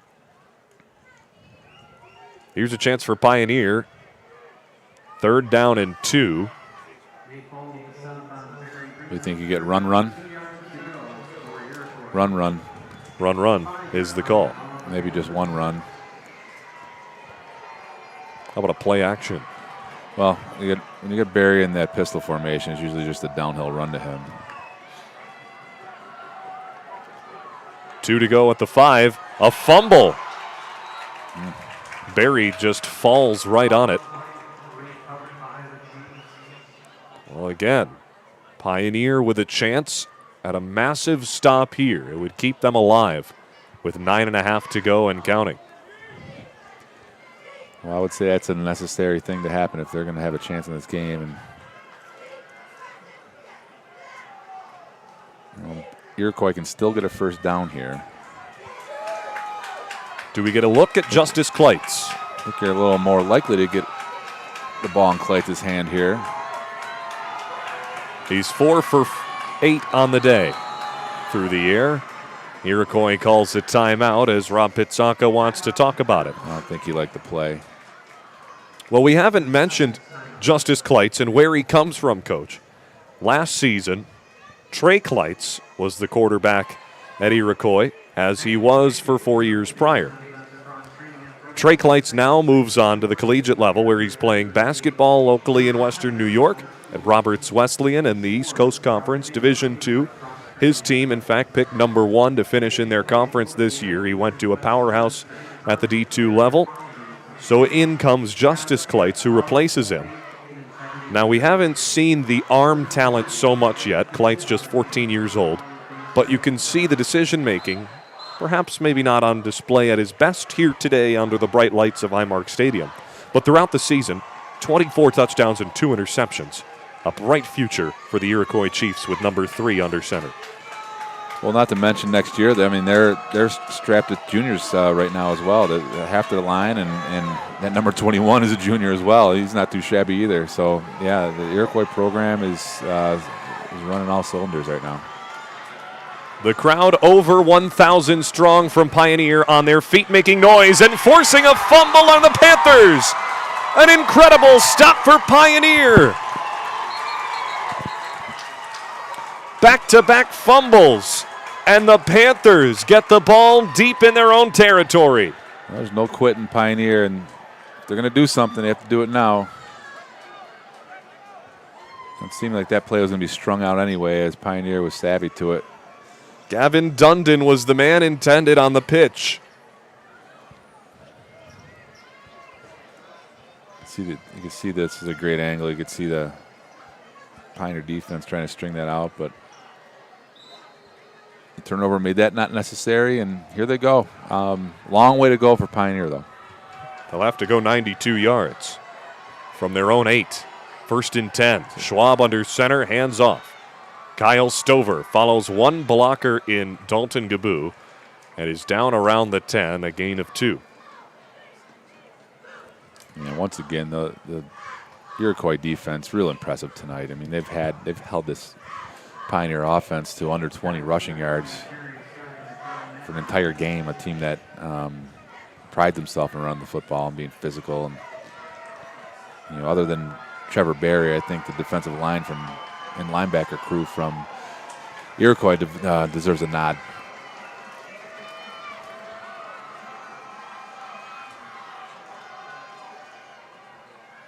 Handoff inside. Gaboo to the left, taken down. Nate Blair on the tackle. Took a broken play there. I'm not sure what the execution was right on that play.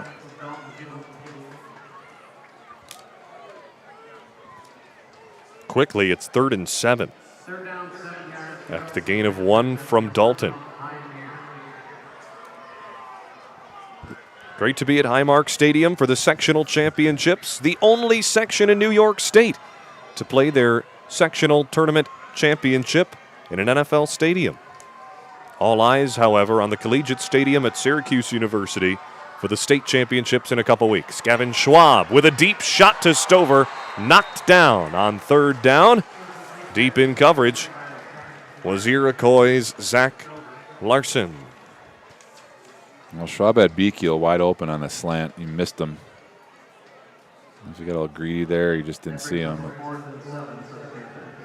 I'm going to kick it away here, and time's running out for Pioneer.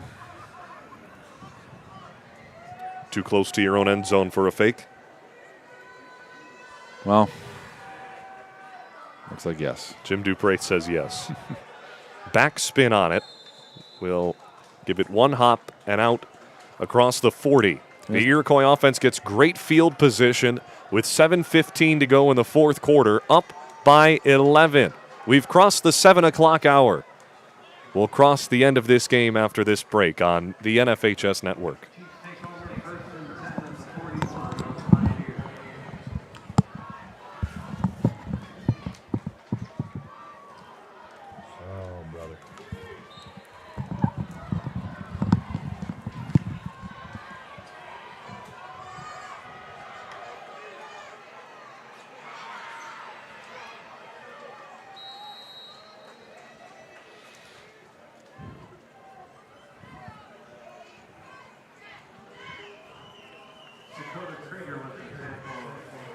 Trevor Berry gets the handoff. Shocker. Gain of 2. That's 42 rushes now for Trevor Berry, who's got just a hair shy of 230 yards on the ground. You know, the lead isn't insurmountable, Jack. The issue for Pioneer is they've done nothing on offense. They don't really inspire much confidence that they can score twice because of what the lack of production they've shown. 2nd down and 8. Kleitz to the air. Intercepted! Pioneers defense forces their 3rd turnover in a row. Kyle Stover picks him off. A great play by Stover. Got up and got that. Again, he gives his team a chance to come back into it. They just need to generate some offense. They just need a big play. They need one big play to kind of turn the momentum here and get back in this thing. It's Stover's 3rd interception on the season, and it couldn't be at a bigger time. 3 straight turnovers on the Iroquois offense. Pioneer, with their defense giving them a shot on the offensive side. Schwab throws a bullet down the sideline that's caught by Jabou. And it stops the clock at 6:11. Oh, they say it's incomplete down the sideline. Not able to tap the toes was Jabou. From their own 20, they got another shot. Well, they're in the gun again. At this point, you have to throw the football, right? You're down 2 scores, no matter how you draw it up. You're not going to get it that way. They rule it an incomplete pass to Stover. Iroquois bringing pressure right up the gut. It came through untouched. Looked like Mercurio came right through on clean. Couldn't even get that bubble screen off. And again, a 3rd and long for a Pioneer team that's desperate for yards. This is the 3rd drive today, Coach, that Pioneer has started with 2 pass plays that went for incompletions, and it sets them up with 3rd and long where Iroquois can set back at this point, right? I think I think the situation really dictates them throwing the ball now. 3rd and 10. Schwab at the line of scrimmage releases a floater that falls well shy of his intended target, Beekeel. Yeah, Schwab took a shot at the end of that throw, and here comes the punt team again. I think at this point you might be looking for a fake. What are you saving any fake plays for at this point? Yeah, I mean, it might be a good strategy. Not that the other team won't be looking for it, but you know they need something to spark them. I mean, this is your season, right? It's been a good season at that. 8-2 overall. A loss in week 3 to the Albion Purple Eagles, avenged in round 1. The Iroquois is thinking the same thing as they even put a guy back there. The only other loss for the Panthers this season was at the hands of these Iroquois Chiefs in Week 5. Since then, they've walked through their Class B playoffs and such as they won their last round, taking down Maryville, who was the number 2 seed, 31-14 in that game, shutting down Justice Hill, who was one of Western New York's best running backs, though perhaps all the hits they took allowing or keeping Hill under 70 yards last week. They just ran out of gas this week. You know, the Pioneer defense has played pretty well today. I think the story is they just haven't been able to generate any offense, especially on the ground. Though it's been Trevor Berry on the other side. Pioneers defense, you're saying, playing well despite the 230-yard performance from Trevor Berry. Maybe I think they've been playing pretty tough, and you know they've been down on their own end and answering the call late in the game. At least in the second half, I'll give you that to your credit. I mean, a punt, 2 turnover on downs, an interception. They've set the table for their offense, though in a B school, you've got a lot of the players playing both sides of the ball, taking those relentless, now over 43 hits from Trevor Berry. Right. It's got to wear you down at some point, and this time, except for a couple runs, a couple exceptions, Berry's had to grind those yards out.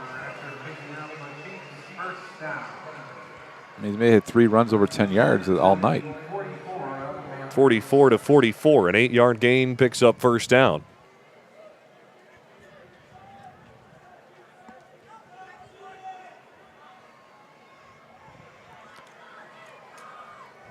Well, that one wasn't Berry. It was Gavin Dundon. As the sophomore gets a look at the running back spot.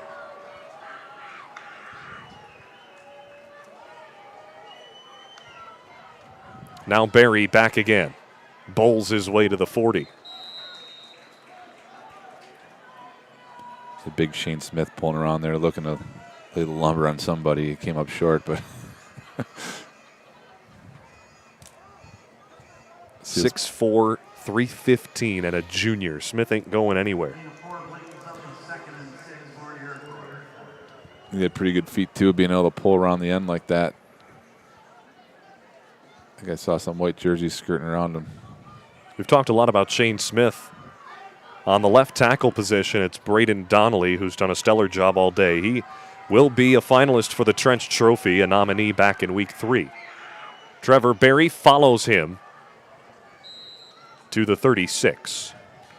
Yeah, all those guys up front did a great job today on both sides of the ball. You know, some of them play both ways. You know, especially Donnelly and Smith, but both those guys, actually all 5 of those guys up front paved the way for Berry tonight. He was approaching 250 yards. 3rd down, 2 to go. Pioneers defense, they need a miracle here, do the Panthers, with 3 minutes to go, down 11. Flights hands off to Berry, met in the backfield, and he's going to be short if the pile does not continue forward, which it does not. Kyle Stover, the first man to the tackle, as number 5 has given it his all tonight. Well, I think all the Pioneer kids have given it their all. I mean, they've been backed up. They had a chance to lay down a couple times, and you see none of that in them. You know, they were down. You know, remember they had a couple 4th downs down on their own end, and they answered the call too. And it's a credit to them and their coach. 4th down, 2 to go at the 36-yard line. Turnovers was the story of the first game.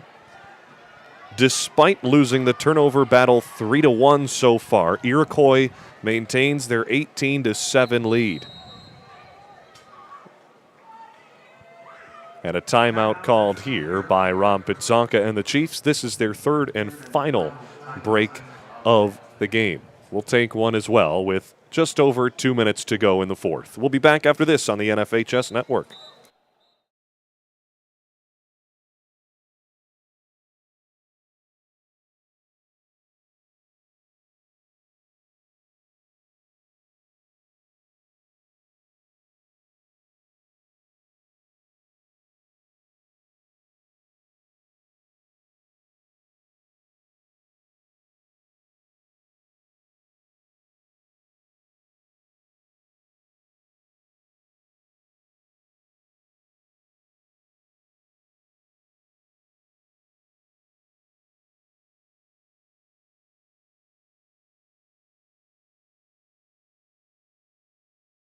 Go in this fourth quarter. At the 36-yard line, Iroquois set up with a 4th and 2. Trevor Berry's nearing 250 yards. He's in motion and takes the snap and pushes the line forward and gets the first down. Some trickery from Rob Pitzonka and the Chiefs, and Berry moves the chains.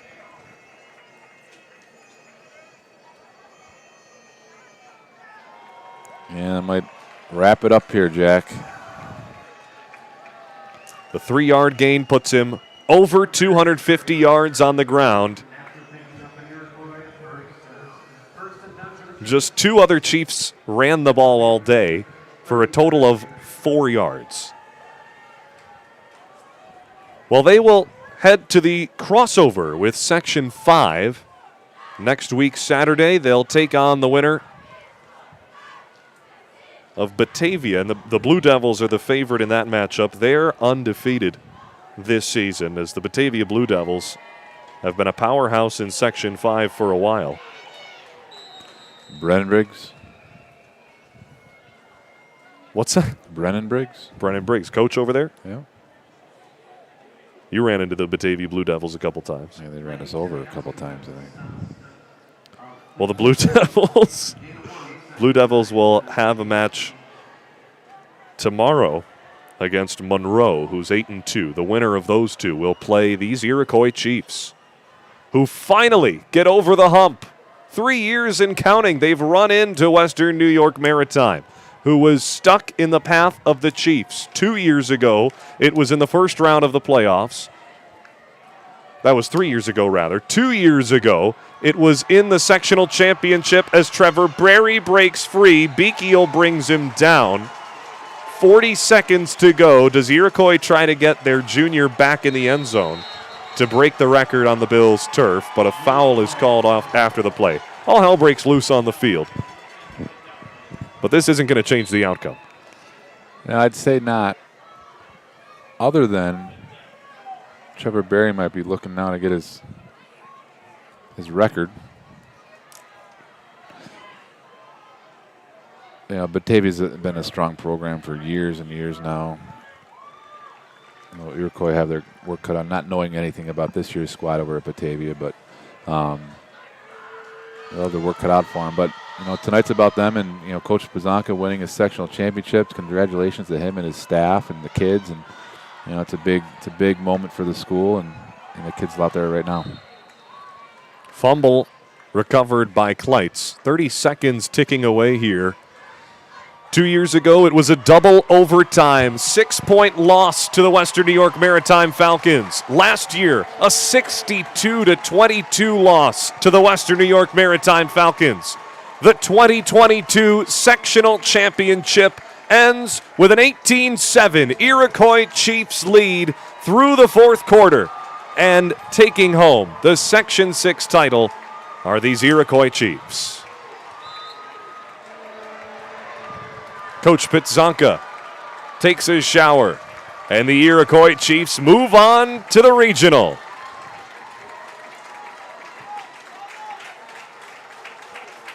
Yeah, a lot of hard work there. A lot of dreams coming true. You know, good for them, and you know, good for Pioneer too. It's a great season for them as well. The Panthers' year comes to a close. Their final record, 8-3, with 2 losses to Iroquois. Perhaps they find themselves in the position that Iroquois has for the last 3 years. The Chiefs aren't going anywhere. Everyone's coming back, outside of a few players. But the main dog, Trevor Berry, puts up 261 yards on the ground, which is just 2 yards shy of his season high. He ties a Western New York single-season rushing touchdown record with 42, and his season is not over. Well, ladies and gentlemen, thanks for joining us at Highmark Stadium. They'll present the finalist and championship plaques, as well as the character awards for the players on both teams. There's one more game that we invite you to tune in for. It's Lancaster and Bennett that we on Western New York Athletics will have a radio stream for. So we invite you to look that one up in the AA contest at 8 p.m. Folks, that'll do it. Coach Fata, that'll do it. Iroquois, the 2022 champions. Final thoughts. Yeah, again, it's a big moment for the school. A section championship is a product of a lot of hard work, and like Coach was saying during the week, it starts in January. It's not just what you see in front of you. And congratulations to Coach Bazanka and his staff and the kids, because that's a culmination of a lot of hard work. Well, for our entire crew, with Tim Gardner on the ones and twos, with Heidi Gunther, Russ Battaglia, Alex Kolste, everyone in attendance, Mario Hall down on the sideline with his camera, and our halftime and postgame show members that will take care of you after this. We thank you for joining us on the NFHS Network. Stay tuned for our postgame show. On behalf of Mike Fata, I'm Jack Cruiser. For the 2022 Section 6 season, I bid you adieu.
Welcome back to Highmark Stadium for the Section 6 Class B postgame show. It is the Iroquois Chiefs finally getting sectional glory. They defeat Pioneer 18-7, and it was the Trevor Berry show. He puts on a phenomenal performance. 3 touchdowns. He scores all 3 touchdowns for the Iroquois as they go on to win their second sectional title overall. Their first one came in 24, so 2 sectional titles now for the Chiefs. And they, again, as I mentioned, they finally get revenge after losing in the final the past 2 years in Maritime. They finally come out on top, and they get to move on to the Far West Regionals. I'm joined now by Paul Catrona, Jim Craig, and Tim Chifa. Guys, first thoughts on that game? Well, I think for a group that really doesn't get a ton of love, Iroquois' defense was incredible. I mean, Pioneer could not move the ball. I mean, they really couldn't. Even when they scored, it was a little bit of a fluke long pass kind of thing. But the second half especially, it was so obvious what you were watching that one team just couldn't move the ball and one team had no trouble moving the ball. Now, the score was only 18-7, a little bit closer, but if you actually watch the game, the flow of the game was Iroquois moving back and forth, up and down, and Pioneer just going 3 and out, 3 and out, 3 and out. And on the Pioneer side, offensive-wise, their defense played very, very well. I mean, I thought overall played very well. On the offensive side, they couldn't run the ball at all. And in the second half, they tried early on to throw some of those short passes. They had a real nice screen pass to open up the game, and but they didn't stick with it. Of course, they didn't have the ball much either. So on the Pioneers side, they just couldn't move. Yeah, I definitely concur. So everybody here knows I keep my stats not so analytics. Basically, though, if you could actually see it, there's a lot of number 21s on here. 21, 21, 21, Yeah. and a lot of them, because that was the answer to what we talked about at halftime. Iroquois came out and did exactly what I said. Yeah. Except reversed it, because I was taking the Pioneer side. Stop the number one player on the field. Easier said than done, obviously. I mean, Easier it's a said than special done. team. You know, it's a special team. But, my analytic chart did come up almost with the same score, the actual score. So The score of 18-7. close, because there was that many positive plays, negative plays. And so Iroquois, true champion. Yeah. They paid the price the last 2 years. I would, to be perfectly honest, I would have liked to see Pioneer maybe get a little more creative offensively. They just kind of tried the same thing over and over, and I understand that's your game and that's what you do, but in a championship game where your season's on the line, if it's not working over and over, just try something different. Spread it out a little, or throw in a couple more screen plays. The Iroquois defensive line was extremely fast. When things like that happen, let them in and dump it over their head. They just try to, go right at them, and Iroquois was not being pushed around tonight. Well, I've been watching Pioneer for a number of years, and that is not their MO. You're right, Tim. They're a running team. They threw about 10 passes, and that's about 7 more than they normally do in a game. So they probably figured that was being creative, but it didn't work very well. Well, I think it's Francis and Stu Boyer and I, we were just talking about how do teams practice for offense, and we had some ideas, but I think to that point, Tim, this is how they practiced all week. This is how they practiced all year. This is what they did during the spring and the summer. And they said, this is going to be us. I had a nice email from Coach Dupree, and he talked about he believes the path to victory is do what we do and do it well and do it consistently. They weren't able to do it. The offensive line. And I agree with that completely. Iroquois just handled the line of scrimmage. And you're right. I completely agree with that. I just think, but if it comes to a point it's not working, try something different. But just think about it. Unless they practice that, they may not even have it in their playbook. Right. I think we got to talk a little more about Trevor Berry. So he has 42 now touchdowns on the year. He comes into this one with over 1,900 yards. I'm sure he passed the 2,000-yard mark by a good chunk here today. Hopefully we might be able to get those final stats. But and I think he's one of those guys that is certainly in the Conley conversation, which is going to come out in the next couple days. It'll actually be out on we're going to be releasing it on WNYA Athletics, so stay tuned for more details over the next few days. But I think so far through 4 games, he's put on the best individual performance. He's a unique cat, right? He's got unbelievable peripheral vision. He's got monster yards after contact. And he's a big boy. And he's only a junior. He's only a junior. And your quarterback next year is going to only be a sophomore. Yeah, but this Iroquois team's going to just dominate. You hit the nail on the head about yards after contact. He never goes down on the first guy. That you just can't bring him down solely. He is extremely patient, and then he hits the hole. He's a big running back. 6'1" is pretty tall for a running back. So he's a big kid, and like you mentioned, a junior. So he is going to be you know what I noticed too? Something to hand. He falls forward. Yeah, right. You take him by the legs, he still has a yard or two in him. Yeah, well, we were talking during the game that there was a lot of tackles were almost like swing tackles because he was already past them. So they're grabbing him from behind, just trying to hold on to something. But he's a great player. And keep in mind, this was a Pioneer defense that just last week shut down Justice Hill of Maryville, an even bigger back who is supposed to be even tougher to bring down. And, I talked to him about it. They said they went low up the middle, but they didn't have the same kind of success against Barry. I think that says a lot about Barry. But you know what? You also have the threat of a passing attack, too, with Iroquois. So you had to at least be ready for that also. Maryville more of a 95% run team. When you have a quarterback and who's as good as Kleitz is as only a freshman, you have to worry about that too. So it's almost like the Jamestown situation. It's a pick your poison with Iroquois. I look at these stats. We have Kleitz comes into this one just over 2,000 yards. You mentioned Barry just under 2,000 yards. That's as pretty close as to a 50-50 offense in terms of passing and running. And, despite the weather, I know Kleitz had an interception there. He didn't have a bad game. There may be a few plays that could have went the other way, but Tim and I were talking.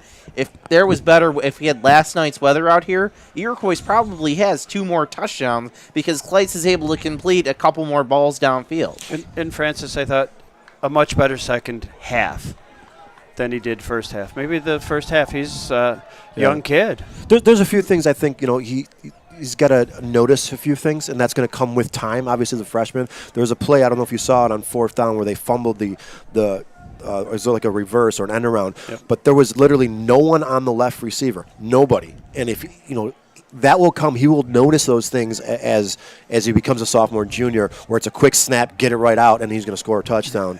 But me and Francis were basically yelling, "There's nobody on the receiver. There's nobody on him." So those things will come with time and more repetition. But for a freshman, I can't imagine how fast the game must seem to him as a freshman. But he doesn't play that way. He plays like a junior or a senior, and I think a lot of that is how much time he spends in the off season, the 7-on-7, how things much stuff time like he that, spent camps learning and things like with that. his brother, Absolutely, brother. but there's so many things you can do in the off season now, where these kids that are freshmen or sophomores, they're ready to play quarterback on a varsity level because they're getting all these reps. In the off season and taking advantage of the 7-on-7 leagues and things like that, and you could tell with Kleitz, he's a freshman that has seen this before. Beyond his years. Exactly. Yeah. Exactly. Tremendous amount of poise, and a couple of times, I think, two or three sacks in the second half, and he got hit hard on 2 or 3 of them. Tough kid. Tough kid. He is very, very poised. And the strength from a 9th grader to a 12th grader, it's huge. Phenomenal. So when you get hit by a 12th grader and you're in 9th grade, I mean, you got to be a tough kid. I'm sure he's going to be hitting the weight room over this offseason. Tim, we saw that escalation yesterday. The senior, the 12th grader, was a guy by that played quarterback for Jamestown, and that's exactly where he started. Yeah. He started when he was a freshman, right. And everything was built around other people other than him, and that's the way. Yeah. That's the way it is with Kleitz. So I agree with you. I think how about the Iroquois coaching staff having 8 years of Kleitz for your quarterbacks? It's a nice gift, right? Exactly. Very good. Yeah. All right, so this will kind of wrap up our coverage on the NFHS network this weekend. We are going to be, the next day in the AA game, we're going to have that audio radio broadcast on our Western New York Athletics page live. We will show it in full tomorrow at 4 o'clock. We unfortunately can't show the video action of the game because it is on another network of the AA game, but we will have the whole thing in its entirety to Saturday at 4 p.m. But real quick, before we wrap up, I want to give a quick shout-out to our man, Tim Gardner. If you've been watching our games these past couple days on the NFHS network, he's the one that's responsible for all these graphics. I know we only had a couple cameras today, but if you watched yesterday, we had about 8 million cameras going. He's the brainchild, him and Tom Prinz and Frank Wolf behind this whole thing. And if you could see our studio, there's probably about 10 million wires in here all doing something. Francis, I went home last night. Well, it was too late last night, but this morning I woke up, I told my wife, I go, it was a network presentation. We got camera guys down there. They're getting all sorts of angles. A producer with a screen with 8 different shots. This is a really good broadcast and a really tight team. So I was just so thankful even to be here today. Yeah. Just anytime. It's great presentation. I second that wholeheartedly, Paul. Very well said. And it's all the people you don't get to see, really. Yeah. All right, so our coverage on the NFHS network is over for the weekend. You have your subscription. Don't worry. We'll be back with all five All 5 games next weekend, the semifinals, and all the way through to the Carrier Dome. But coming up next on Western New York Athletics, we're going to have that radio broadcast of the AA game, as well as you'll be able to see our smiling faces again for pregame, halftime, and post-game show. From Highmark Stadium, for Paul Catrona, Jim Craig, Tim Chifa, I'm Francis Beck. Join us back in a couple minutes for a pregame show of the Section 6 Class AA Championship.